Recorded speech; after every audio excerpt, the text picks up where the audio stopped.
Welcome to the YCNU podcast.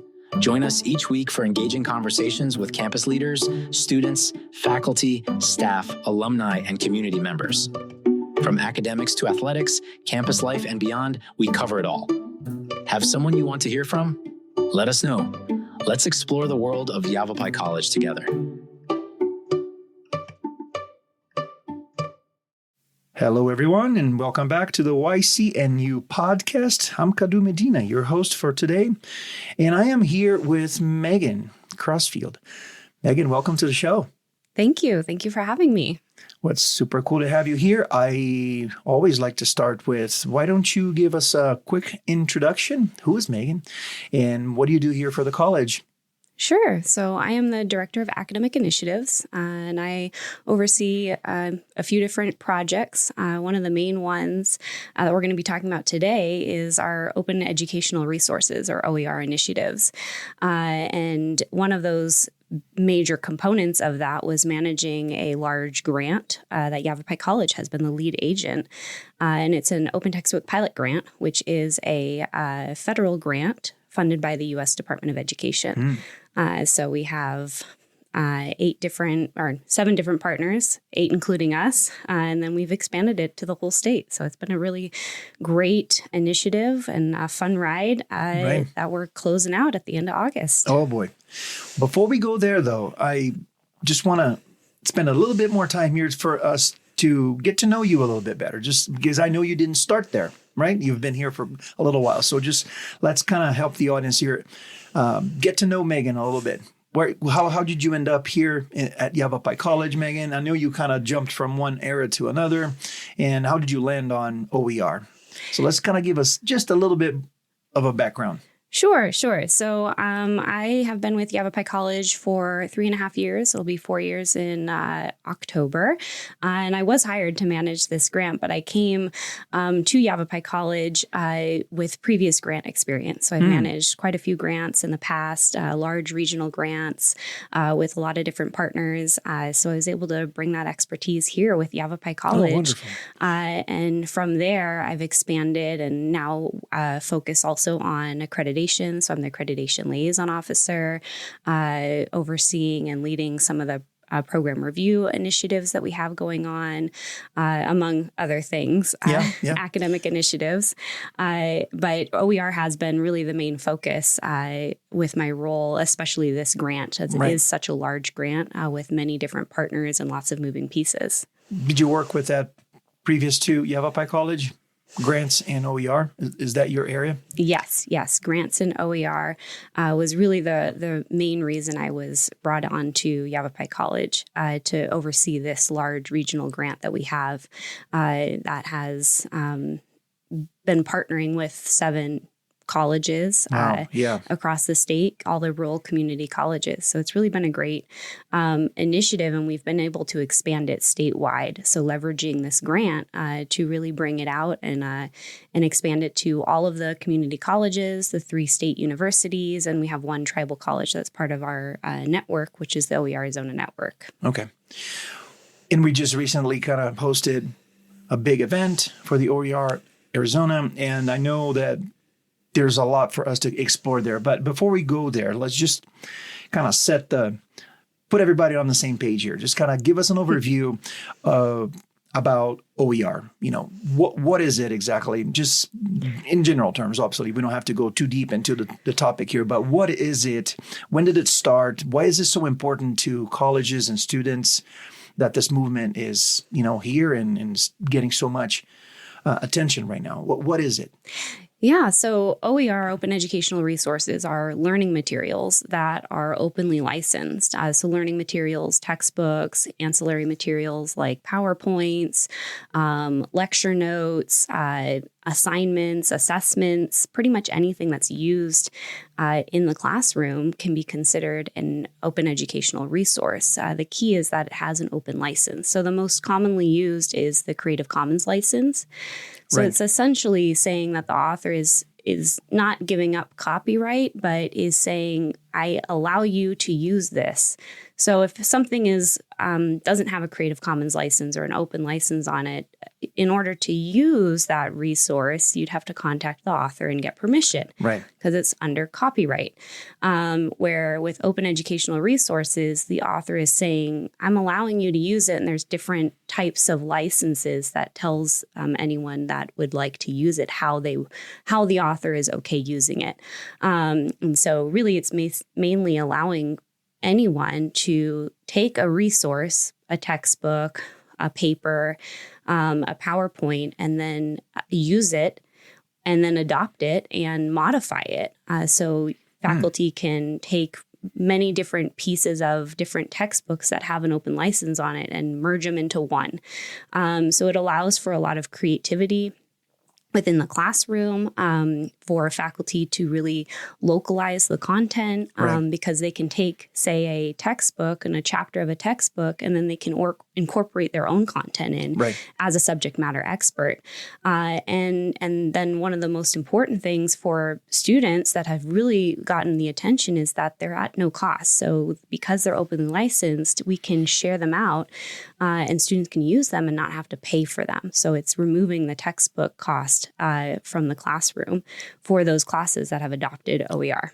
Wow. So there's two very clear benefits to utilizing this type of technology education, strategy there. For the schools, you have just this variety of open resources that you can tap into, and faculty can then create their own curriculum and sort of kind of optimize to their liking, to their strategy, and the way they teach their students. And then for students on the other side here, you have like free resources. That's a big deal. And I know that I remember you talking about this during one of these events that I participated there with you, how important this is, because it is maybe reason number one why some students don't even come back to school or drop out just because they can't afford textbooks. Talk to me a little bit about that. Like what were the statistics that you came across that kind of makes this even more important? Yeah. So, the cost of a textbook is a huge barrier, especially in some of these courses where the textbooks are very expensive. Right. A couple $100, $400 for a textbook.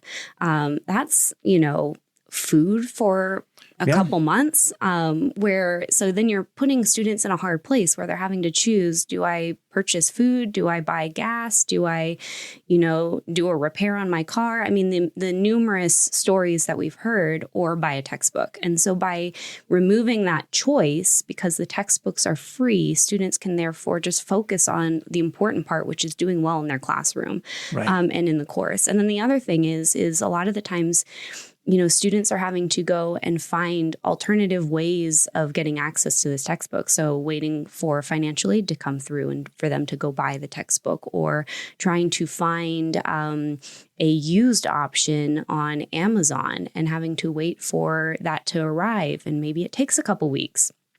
With OER, the resources are available day one of the classroom, of the course. So the students are not potentially falling behind because they have access to the learning materials from day one, versus waiting for certain things to come through, or maybe saving up the money to buy a textbook, or waiting for the used copy to be delivered. So there's a lot of, it's just providing more access to education. Yeah, that's wonderful. So for schools, it's not just about creating their own material and the availability of this material for them to, assemble and optimize, but is also a way to retain these students, right? To really kind of be of service of our students here, to make education more accessible and as easy and financially available to them as possible. Yeah. And we ran a study during the first couple of years I was working here. It was for our quality initiative for our higher learning commission. So our accreditor, part of being accredited through HLC, we have to do a quality initiative during our cycle. And the project that was selected was open educational resources. And so we collected a lot of data. And one of the major data points that we found was students that were enrolled in 2 or more OER classes. The following semester, they enrolled in 2.5 more credits on average compared to students not taking OER classes. So that's really telling us that our students are reinvesting the money they're saving to take more classes. So it's really helping our retention. The more money students are saving on the textbooks, they're then taking more classes the following semester because they have the money to do so. So they're reinvesting that in the education, which was a huge data point to be pulled out. And we also had done some open surveys, and a lot of the students reported that they were reinvesting that money. That was one of the questions we asked in their education, whether that's tuition or maybe it's supplies that whether they couldn't afford previously, but they were able to do so because they weren't spending the money on the textbooks. Oh, that's awesome. And obviously, because it's such a great idea, great ideas don't just float out there, right? Somehow we have this movement forming around this great idea, and you are in the eye of the hurricane, as I may say, with OERizona. So tell us a little bit about what is this group, this initiative, and who are the participants of OERizona? Yeah. And what do you guys do? So we are a network, a coalition of all of our community colleges, including all the rural colleges, Maricopa Community College Districts, Pima. We have one tribal college, and then we have the 3 state universities. And it really started in 2018 with a few key advocates from Maricopa, Pima, and the 3 state universities. So not only community colleges there, you said universities too. Universities, yeah. Awesome. And so then when we got this open textbook pilot grant, that was where we were really able to combine and build a consortium around the rural colleges. So the grant was written for open textbooks for rural Arizona, so focusing on those community colleges. Because when we run data and we look at statistics, we notice that there is an educational attainment gap when you look at rural communities and counties versus urban counties, and same as the poverty level. And so the grant was written as that was a statement of need. And so we were able to build a consortium of the rural colleges. And then in 2023, I was managing this grant and learning more about the OERizona Network, and brought it to the attention that maybe we should be leveraging our resources. Why should we be doing these in silos? And so I volunteered to be the board president for the OERizona Network. And so now we're leveraging that grant and rebranded it to be the OERizona Network. So we took what was kind of 2 separate networks and we're able to merge them together to form a true statewide network with all of our public higher education institutions. And so we provide professional development. So we have a statewide conference that has been going on since 2018, but it's really taken off because we have we're rotating who's hosting these conferences. So last year, Pima hosted. The year before, Yavapai College hosted, where previously it was hosted at the Maricopa Community College District. So we're kind of spreading this around. So we're getting a wider audience to participate in this conference that happens at the end of February every year. We've also now offer a leadership summit that's in person. We've done it 2 years now, where we get key leaders from across the state to come in person and do strategic planning around what do we want this network to do? What is the purpose of this network?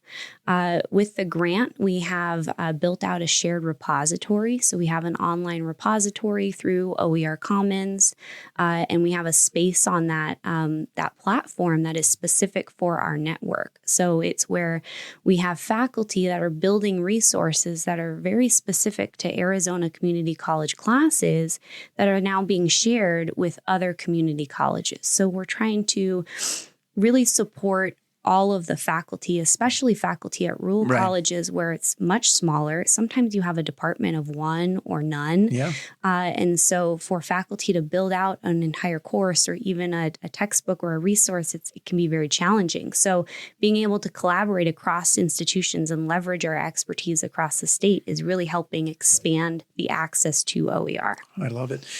So sounds like this is not just like a meetup. You're not just meeting with like colleges and sitting down like, what are you doing? What are you doing? No, it's not just that. You have resources in place right now. There's a brand, a website. I mean, this is formal. Yes, it is. It is very formal. We did a full rebrand, and we rebranded the logo, making it very inclusive, representative across the state. It's very professional. We have a website. We got a domain. So people are really feeling like this is not just a side project with grassroots efforts and advocates. This is really happening. We formalized our operational plan. So we have an executive board of 6 individuals. We held elections for the first time for our board, and actually had people volunteered to do this work. It's really becoming a formal network versus before it was more this ad hoc, just a collaboration of very passionate people, but making it formal is really expanding it out, and people are wanting to be more engaged and share across the state. And you can produce more, I would assume, right? Like it's not just an exchange of ideas and everyone comes out with their notes and, go home and then do some homework. You have resources that are put in place. So obviously, because you're planning to produce so much, you have to have a strategic plan. Who produced what? How do we share this with everybody else? Is this group at this point kind of integrated somehow into the Arizona Department of Education? Is this becoming official at that level, or we're still kind of grassroots here, bringing all these people together and formal as an official get together? Yeah, so we're working towards that. So it still is very much grassroots, where it's people are very passionate, interested in doing this work. We formalized it enough where people are very engaged now. We have more members that are participating in all of our events and sharing out resources. But getting it to a state level is something that we're looking into, and what is the best approach to that. Right. And so there's a couple different options and avenues that we're exploring for long-term sustainability, because the goal is to keep this going beyond the grant that we have right now so that we can continue supporting. And so coming up with a sustainable funding model, coming up with and figuring out what does that look like. And so that's kind of our goal for this upcoming year, is to figure out what does that look like? How do we come up with a sustainable funding model to maintain all of the resources that we've built? Right. And so that partners don't fizzle out or lose interest. I love it. There's 2 things I want to ask you here. I want to ask a little bit more about how the content of OER comes together, right? Where are you guys sourcing that content? But before we go there, I wanted to touch the Yavapai College seems to have taken a leadership role in this.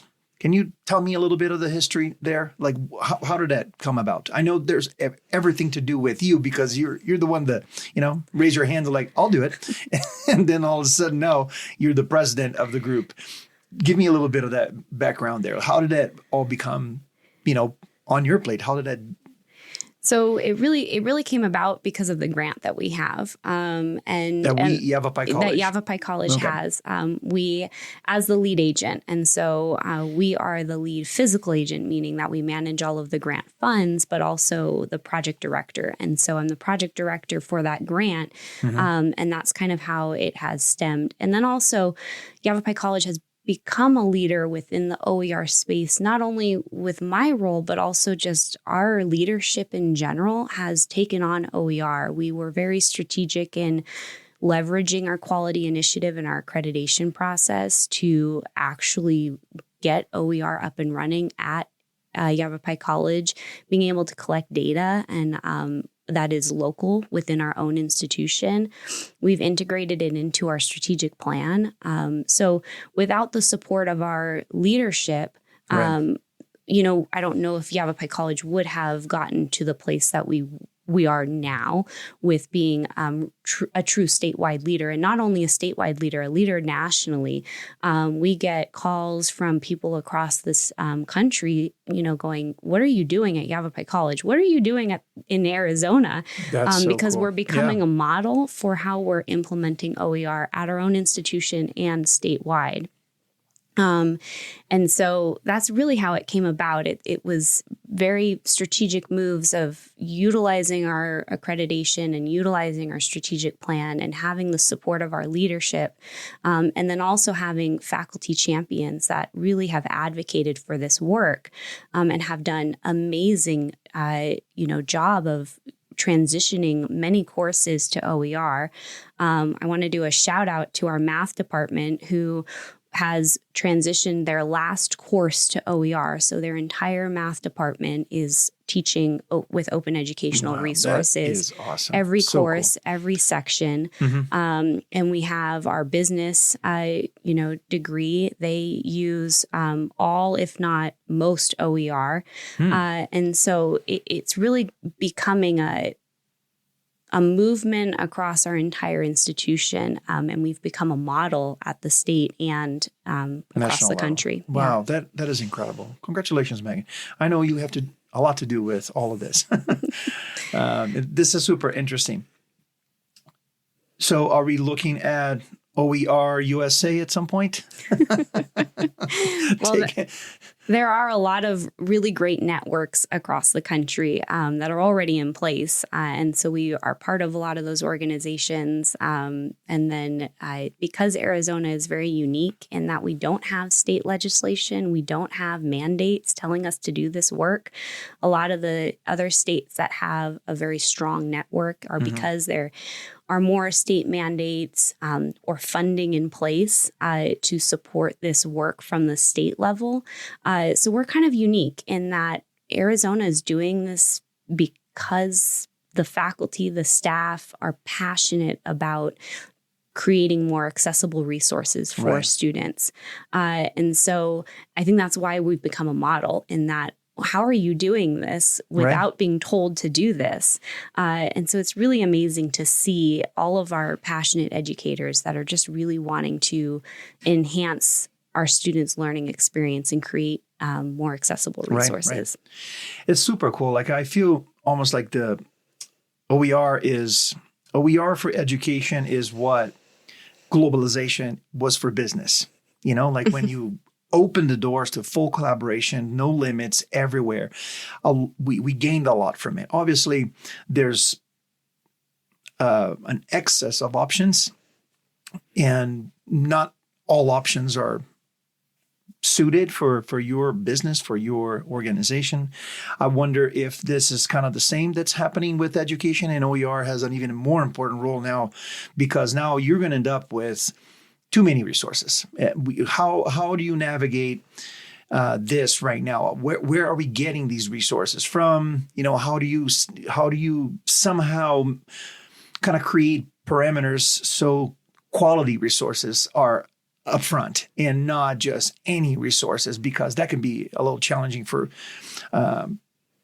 faculty, I can imagine. Like once you have a library of open resources out there, and that library is tripling every month or something like that, how do you know what is worth even looking into? What are we doing in terms of that? Where all the content is, where it's coming from, and how are we organizing this in a way that it's not too much information, too many resources? So we're doing a couple things. One is really specific to Yavapai College. We have built out a cohorted model for faculty that are working on OER, and we give them a dedicated instructional designer, and we give them a dedicated librarian.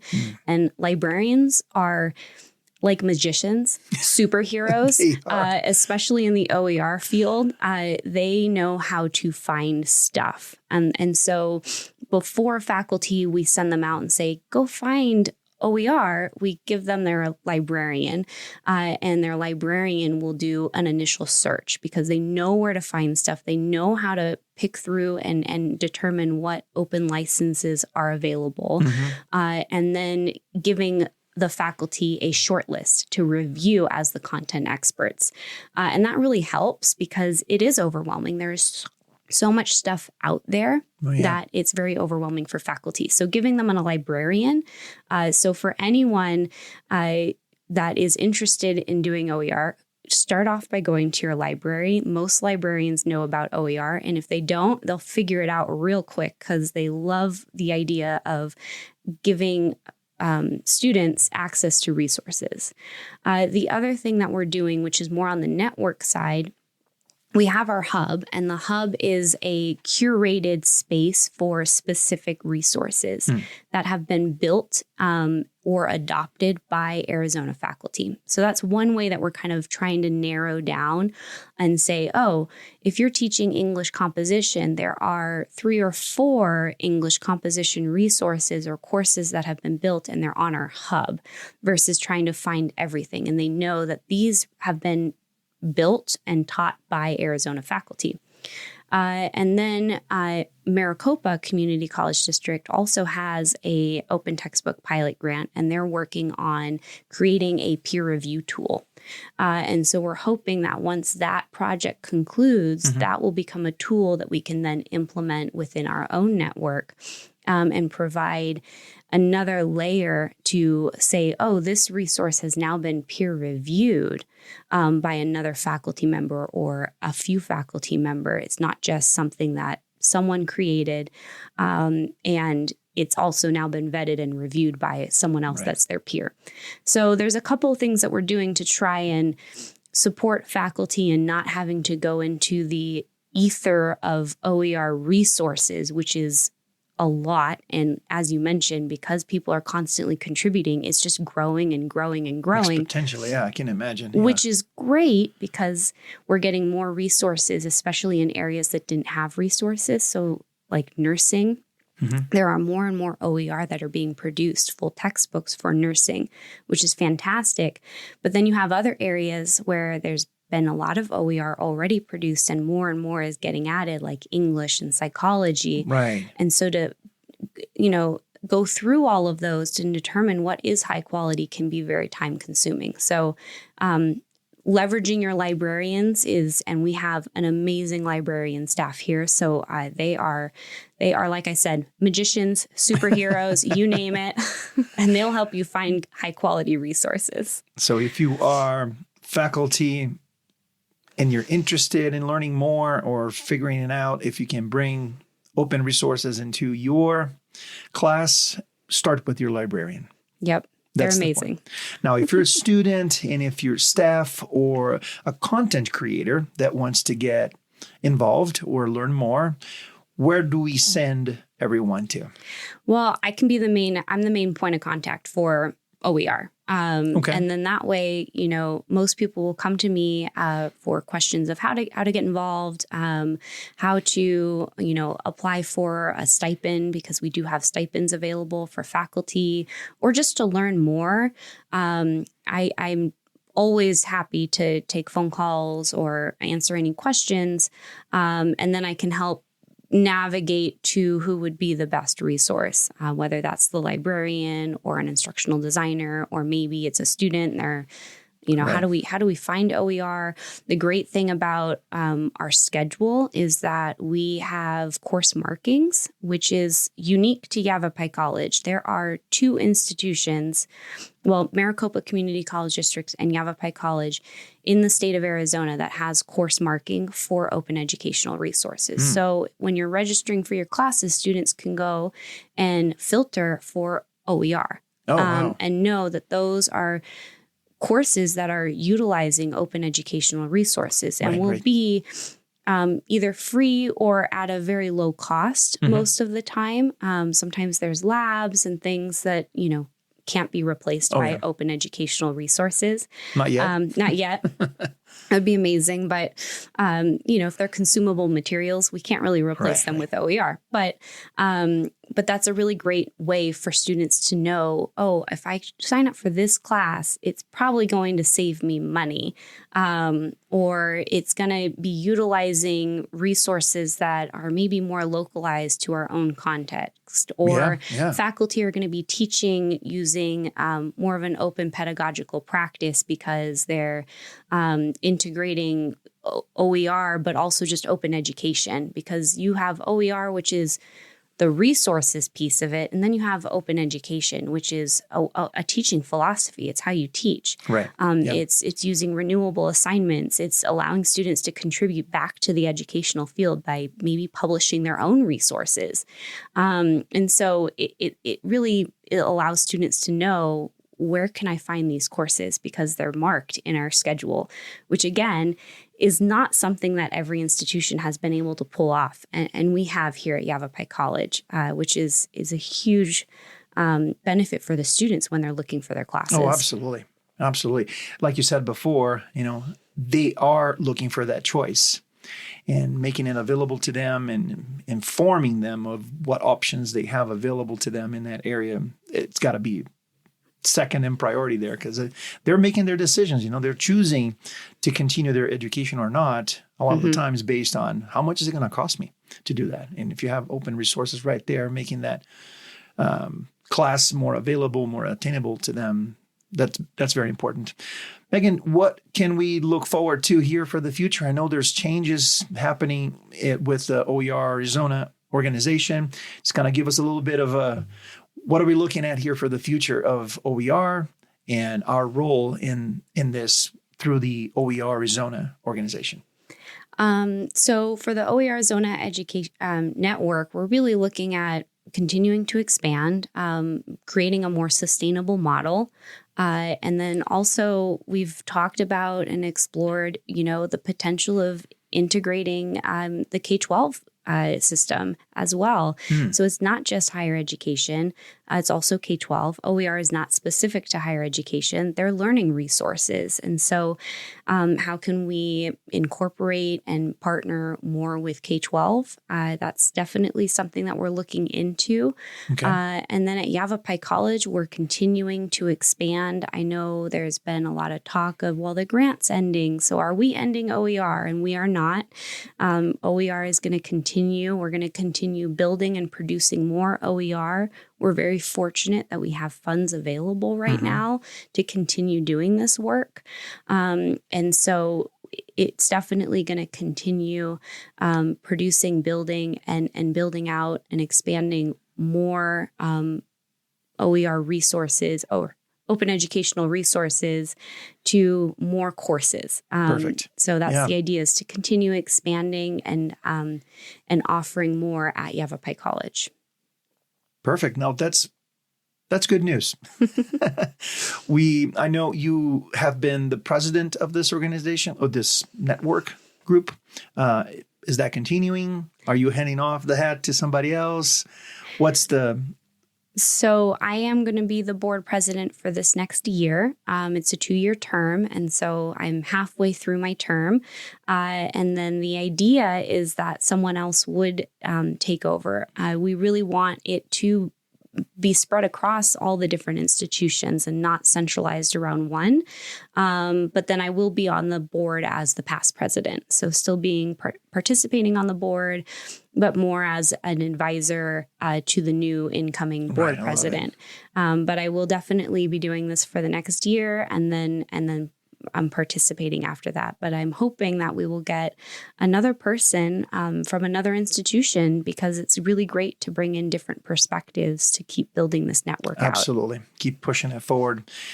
I love it. Thank you. And thanks for all the updates and the details on OER. This is very exciting. I love that. Anything else we didn't touch that you want to leave the audience with? Maybe give them an assignment or something, contact you to learn more? We're going to wrap up if we're done. Yeah, if you're interested in learning more about OER, or if you're a faculty member that's interested in venturing into building out some OER, please feel free to reach out to me. I'm always happy to talk and share, and definitely be looking for more open education and open educational resources to come at Yavapai College and statewide. We're growing, and it's really exciting. That is very exciting. Well, Megan, thank you very much. I appreciate you. Thank you so much for having me. Thank you for tuning in to the YCNU podcast. We hope you enjoyed our conversation today. Don't forget to follow and subscribe wherever you get your podcasts so you never miss an episode. Got someone in mind for our next chat? Reach out and let us know.